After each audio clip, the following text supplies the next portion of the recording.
Mas. Pokoknya apapun yang terjadi, aku bakal tinggal di sini sama kamu. Aku bakal selalu di sisimu.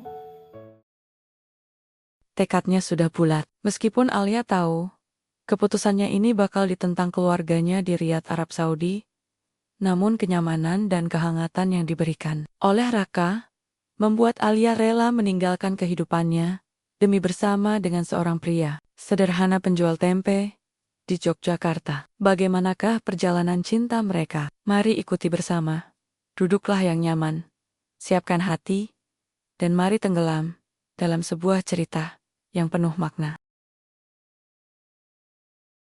Udara pagi di Yogyakarta menyambut dengan kelembutan yang tak pernah Alia rasakan sebelumnya. Angin berembus pelan membawa aroma tanah basah dan dedaunan yang merunduk penuh embun. Suara deru motor tua dan sapaan hangat penjual sayur terdengar bersahutan di kejauhan. Bagi orang lain, mungkin ini biasa saja. Tapi bagi Alia, Alhamidi putri tunggal dari keluarga terpandang di timur tengah ini adalah kebebasan pertama dalam hidupnya. Langkah kaki Alia terdengar ringan di jalanan kecil. Gang Bau Seseren, tempat ia menyewa rumah sederhana, bercat putih tulang, dengan halaman mungil yang ditumbuhi bunga Kamboja. Ia mengenakan blus longgar berwarna krem dan celana panjang linen, rambut hitamnya dibiarkan terurai. Jauh dari tampilan mewah, dengan hijab bermotif emas, dan gaun formal yang biasa ia kenakan, di rumah keluarganya di Riyadh. Tak ada yang mengenalinya di sini. Dan itu membuatnya lega, sekaligus sedikit takut. Dia menghela napas panjang. Hari ini aku cuma turis biasa, gumamnya pelan, dalam bahasa Indonesia yang masih kaku, lalu tersenyum kecil. Sejak tiba 2 pekan lalu, Alia membatasi interaksi dengan siapapun. Ia hanya keluar rumah untuk membeli makanan, lalu kembali sebelum matahari tinggi. Tapi pagi ini berbeda. Ia bertekad mengunjungi pasar tradisional, yang katanya ramai dan penuh warna. Pasar Beringharjo. Nama itu ia dengar dari pemilik rumah yang disewanya, seorang ibu pensiunan guru yang hangat dan cerewet. Konon katanya, kalau ingin mengenal Jogja, datanglah ke pasar itu lebih dulu. Dan benar saja, begitu langkahnya memasuki area pasar, dunia seakan berubah. Hiruk-pikuk suara penjual, tawar-menawar dalam bahasa Jawa, aroma tempe goreng bercampur, daun pisang, hingga tawa anak-anak yang berlari di antara keranjang sayur. Semua itu menyapa indera Alia sekaligus. Ia berdiri di tengah lorong pasar, dengan mata berbinar, dan hati yang hangat. Disinilah, Ea Melihotnia, seorang pria muda dengan kemeja kotak lengan digulung, sedang mengatur tumpukan tempe di gerobak kayu. Kulitnya sawo matang, rambutnya berantakan, tapi bersih, dan senyumnya Tuhan. Senyumnya seperti sinar matahari pagi, yang menyusup dari celah awan. Pria itu tampak berbicara hangat dengan ibu-ibu yang antre membeli. Ia memanggil satu persatu pelanggan dengan nama panggilan, seolah mereka keluarga sendiri. Ada yang bisa saya bantu, Mbak? Tanyanya saat mata mereka bertemu. Alia nyaris lupa bicara. Ia gelagapan. Tempe, satu, katanya dalam bahasa Indonesia yang terbata-bata. Pria itu tertawa pelan. Tempe satu papan ya? Tanyanya, menebak maksudnya. Alia hanya mengangguk. Ia bahkan tak tahu berapa ukuran satu papan. Tapi pria itu tidak menunjukkan tanda meremehkan. Ia membungkus tempe itu dengan daun pisang, lalu menyerahkan padanya. Namanya siapa, Mbak? Tanyanya lagi. Ramah. Alia ragu. Untuk sesaat, ia ingin menyebut nama aslinya lengkap dengan gelar keluarga. Tapi nalurinya menolak. Alia? Jawabnya. Singkat Raka.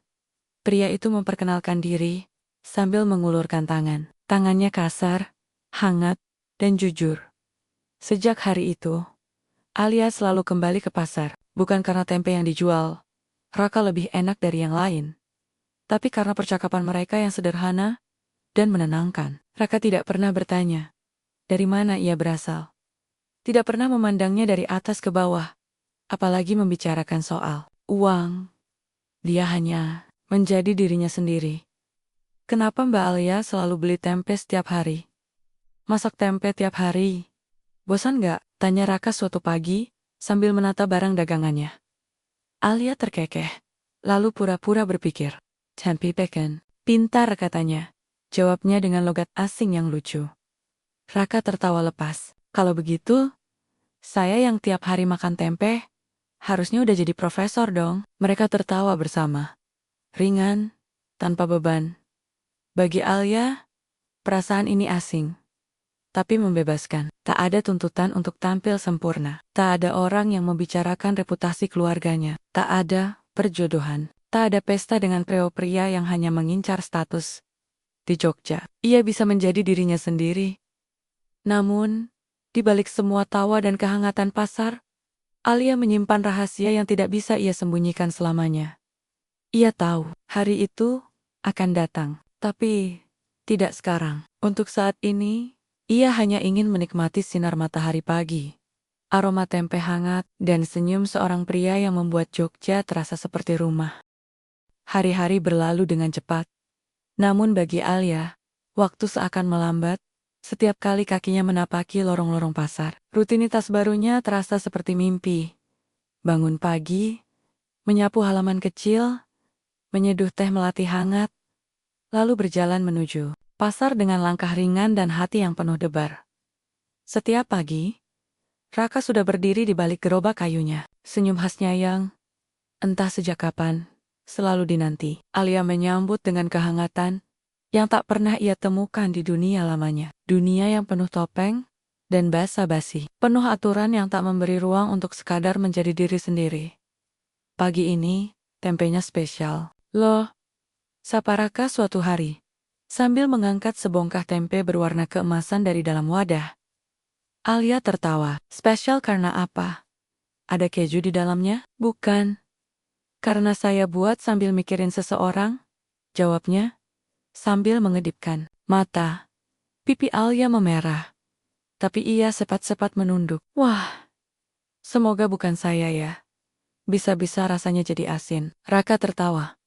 Lepas, tanpa sadar, orang-orang di sekeliling ikut tersenyum melihat percakapan mereka. Tak sedikit yang mulai berbisik-bisik. Pelan, saat Alia pergi, wanita asing itu yang selalu datang pagi-pagi hanya untuk membeli tempe dari Raka.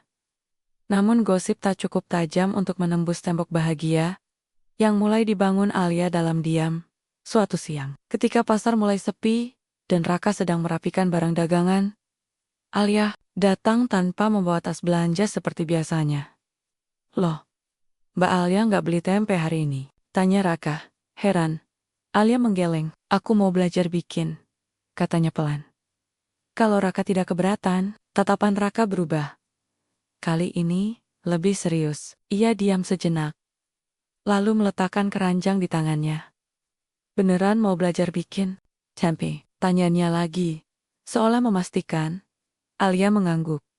Sore itu, untuk pertama kalinya Alia memasuki dunia Raka yang sesungguhnya. Bukan sekadar gerobak pasar, tapi rumah kecil di gang sempit, tak jauh dari pasar. Dindingnya dari bata yang belum diplester, atapnya genteng tua yang tampak ringkih.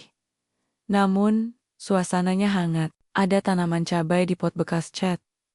Ada sepeda tua bersandar di dinding. Dan suara azan maghrib menggema dari kejauhan.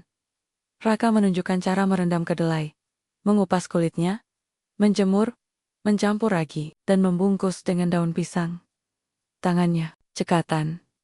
Wajahnya penuh kesabaran. Alia memperhatikan setiap gerakan dengan kagum, bahkan sesekali lupa bernapas. Kenapa Raka pilih jualan tempe? Tanyanya tiba-tiba.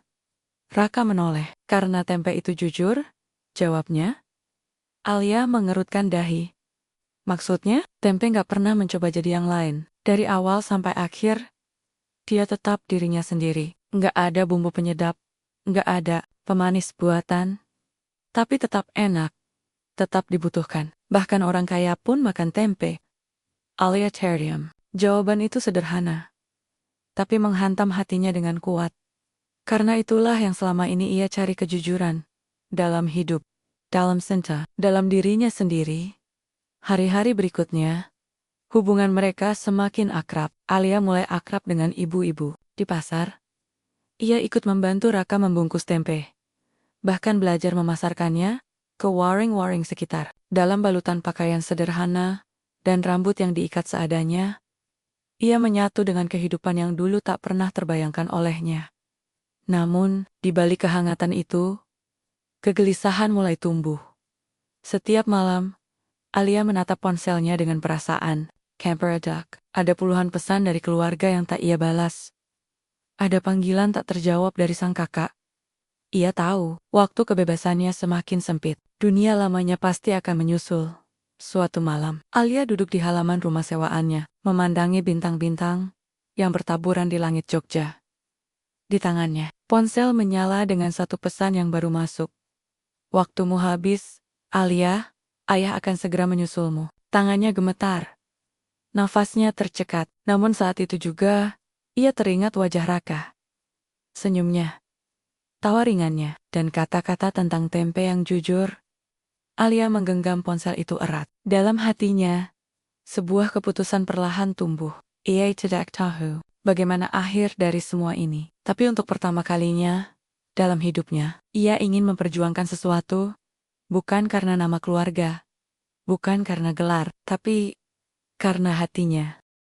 Pagi itu, langit Jogja tampak sendu. Awan kelabu menggantung di atas pasar, seakan hendak mengabarkan sesuatu yang tak jelas bentuknya.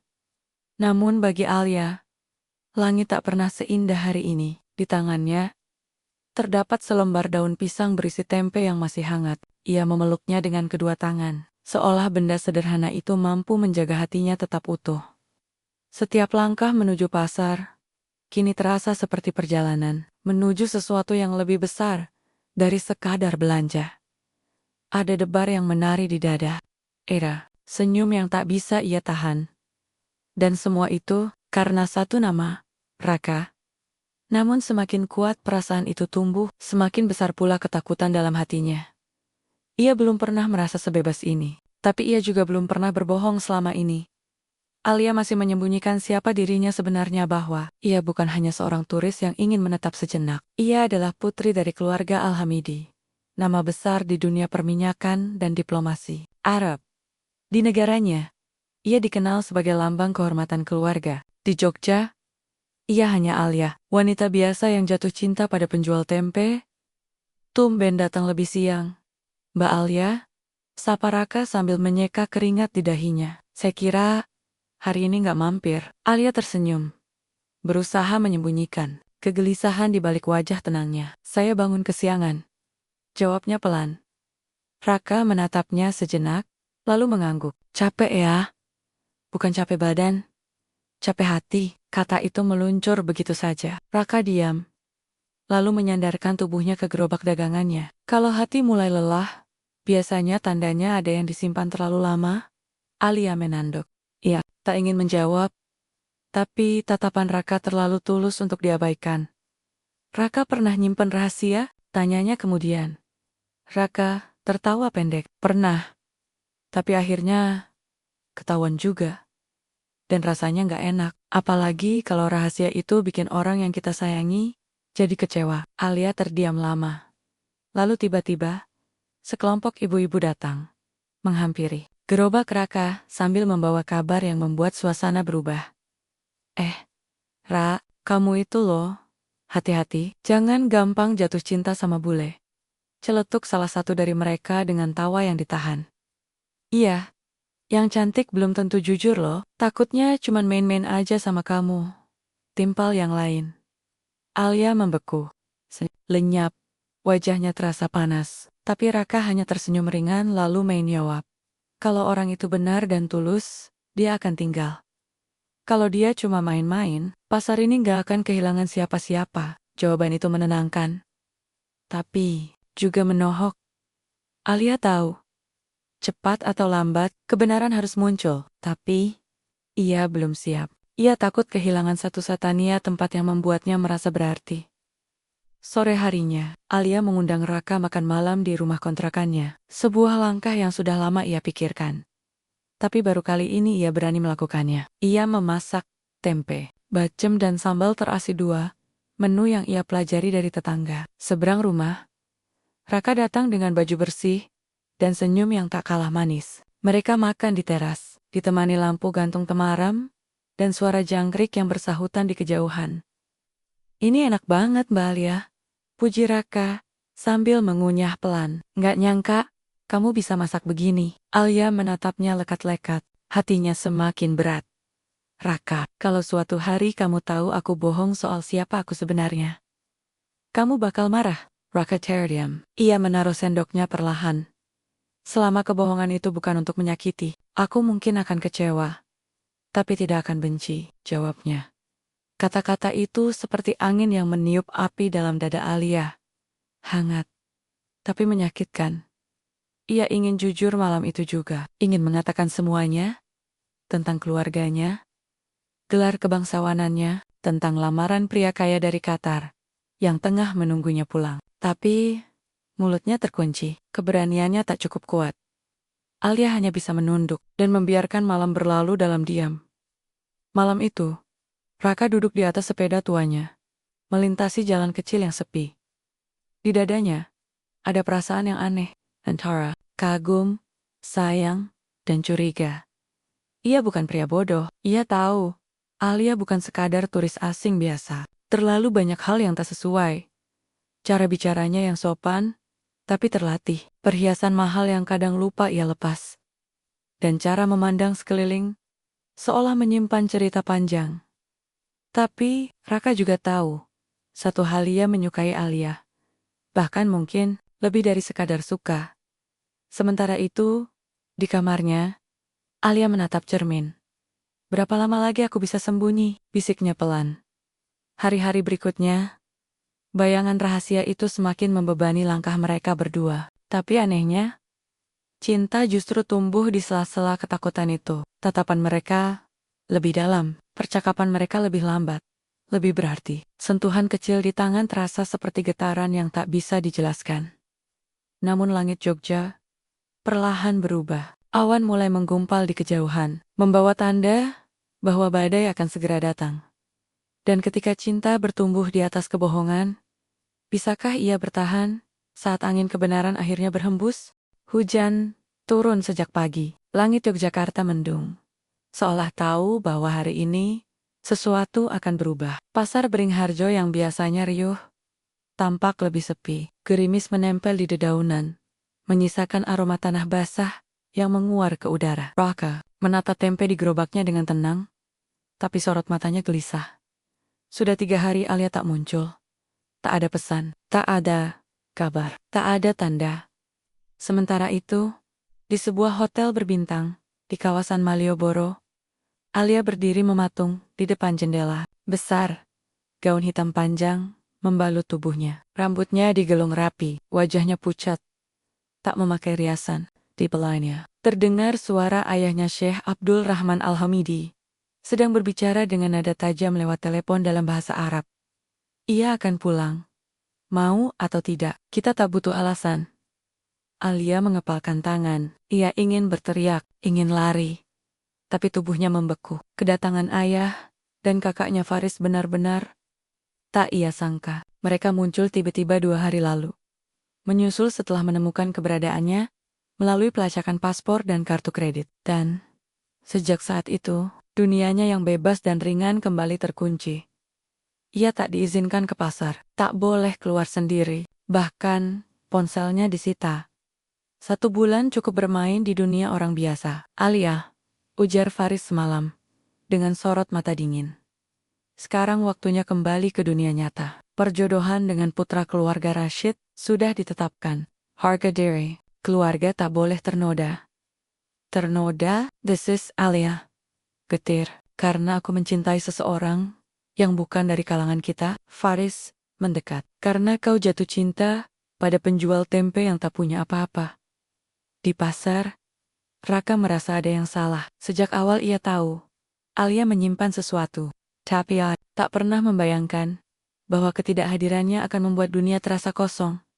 Hujan tak berhenti, hari menjadi abu-abu, dan orang-orang mulai bergosip lebih kencang dari biasanya. Sudah saya bilang, perempuan asing itu cuma mampir sebentar. Pasti udah pulang ke negaranya. Kasihan Raka. Kelihatan naksir berat. Padahal cuma dijadikan mainan. Bisikan itu menusuk. Tapi Raka diam. Ia hanya menatap jalan masuk pasar, berharap suatu pagi nanti, Alia akan kembali dengan senyum dan suara pelannya. Namun, Pagi itu yang datang bukanlah Alia melainkan mobil mewah berwarna hitam. Berhenti di ujung pasar. Dua pria berjas gelap keluar, lalu membuka pintu belakang. Alia melangkah turun. Seketika, keramaian pasar membeku. Para pedagang terdiam. Orang-orang menghentikan aktivitasnya. Raka berdiri terpaku. Wajahnya berubah. Ia tidak mengenali wanita di hadapannya. Alia berjalan perlahan menuju gerobak tempe. Pohonnya, Tanan. Matanya menatap Raka dengan perasaan yang sulit dijelaskan, sedih, bersalah, dan cinta yang belum padam. Raka, ucapnya lirih. Raka masih tak bergerak. Aku minta maaf. Lanjutnya, aku bukan siapa yang kau kira. Nama aku Alia, binti Abdul Rahman Al-Hamidi. Aku dari Riyadh, ayahku bangsawan. Dan aku dijodohkan dengan pria yang tak pernah aku cintai. Pasar menjadi sunyi, hanya suara hujan yang masih menetes di atap tepseng. Raka menghela napas, lalu berkata, "Jadi, semua ini cuma pelarian?" Alia menggeleng cepat. "Bukan. Aku mencintai kehidupan di sini, mencintai tempe yang kau buat, mencintai caramu." Tersenyum. "Semuanya nyata, Raka. Aku tak berpura-pura." Raka memalingkan wajah, dadanya sesak, hatinya ingin percaya. Tapi pikirannya dipenuhi keraguan. "Kalau begitu, kenapa kau tak bilang dari awal?" "Aku takut kehilangan ini semua. Aku takut kau akan menjauh jika tahu siapa aku sebenarnya. Dan sekarang, kau datang dengan mobil mewah, pengawal, dan kabar tentang perjodohan. Kau mau aku percaya bahwa kau akan memilih duniaku, bukan dunia mereka." Alia terdiam, air matanya mengalir. Faris, yang berdiri tak jauh di belakangnya, maju mendekat. "Waktunya pulang, Alia," katanya dingin. "Kau sudah cukup bermain. Ayah menunggu." Alia memandang Raka sekali lagi. "Maafkan aku," bisiknya pelan. Raka hanya diam. Lalu, dia pergi. Mobil hitam itu melaju perlahan, meninggalkan pasar yang kembali riuh kali ini, bukan oleh tawa dan candaan melancan aleh, bisikan dan rasa ingin tahu. Malam itu, Raka duduk di atas atap rumahnya. Hujan sudah reda, tapi badai di hatinya belum juga berlalu. Ia memandangi langit gelap, mencari arti dari semua yang terjadi. Sementara di hotel, Alia menatap gaun putih yang tergantung di balik pintu. Gaun pengantin, gaun untuk hari yang tak pernah ia inginkan. Di tangannya, ada surat yang ia tulis dengan tinta yang bergetar. "Aku pernah berpikir, cinta adalah tentang menyatukan dunia yang berbeda. Tapi sekarang aku sadar, cinta adalah keberanian untuk meninggalkan dunia yang tidak lagi membuatmu hidup. Jika aku harus kehilangan semuanya demi satu hal yang membuatku merasa hidup, maka biarlah itu menjadi kau." Langit Jogja kembali biru, tapi hati Raka masih kelabu. Sudah seminggu berlalu sejak pertemuan terakhir mereka di pasar. Sejak mobil hitam itu melaju, membawa Alia menjauh. Sejak rahasia yang selama ini tersimpan rapi terbuka, dalam sekejap membuat segala sesuatu yang indah berubah menjadi tanda tanya besar. Raka tetap berjualan. Tangannya tetap sigap membungkus tempe, menyapa pelanggan, tertawa kecil saat mendengar candaan para ibu. Tapi semua itu terasa seperti topeng yang ia pakai agar bisa terus berdiri. Ia tahu ia jatuh cinta, tapi ia juga tahu hatinya patah. Di sisi lain kota, di lantai tertinggi hotel yang mewah dan dingin, Alia duduk sendiri di balkon. Gaun putih itu masih tergantung rapi di belakang pintu. Wajahnya terlihat tenang dari luar, tapi matanya memerah. Ia belum tidur. Sudah 2 malam ia duduk di sana, menatap Jogja dari ketinggian, seolah menunggu sesuatu yang tidak akan datang. Ayahnya tak banyak bicara, tapi pandangan beliau cukup tegas. Pernikahan harus dilangsungkan. Tanggal sudah ditetapkan. Tamu-tamu, undangan dari Qatar akan datang. Tidak ada ruang untuk penolakan. Faris kakaknya terus mengawasi gerak-geriknya.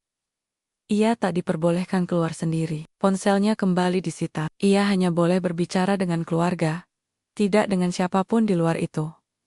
Namun Alia sudah tidak ingin berbicara.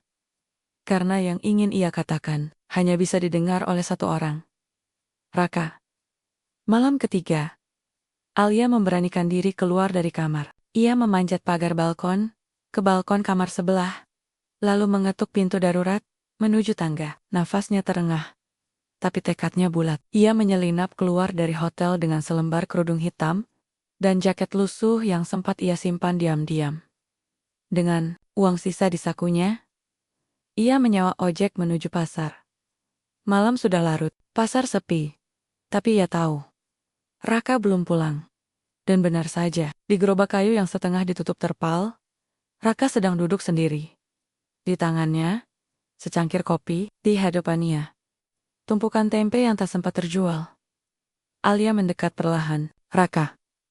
Raka menoleh. Matanya terkejut, tapi tak ada senyum, tak ada kehangatan. Hanya diam. Aku kabur, ucap Alia.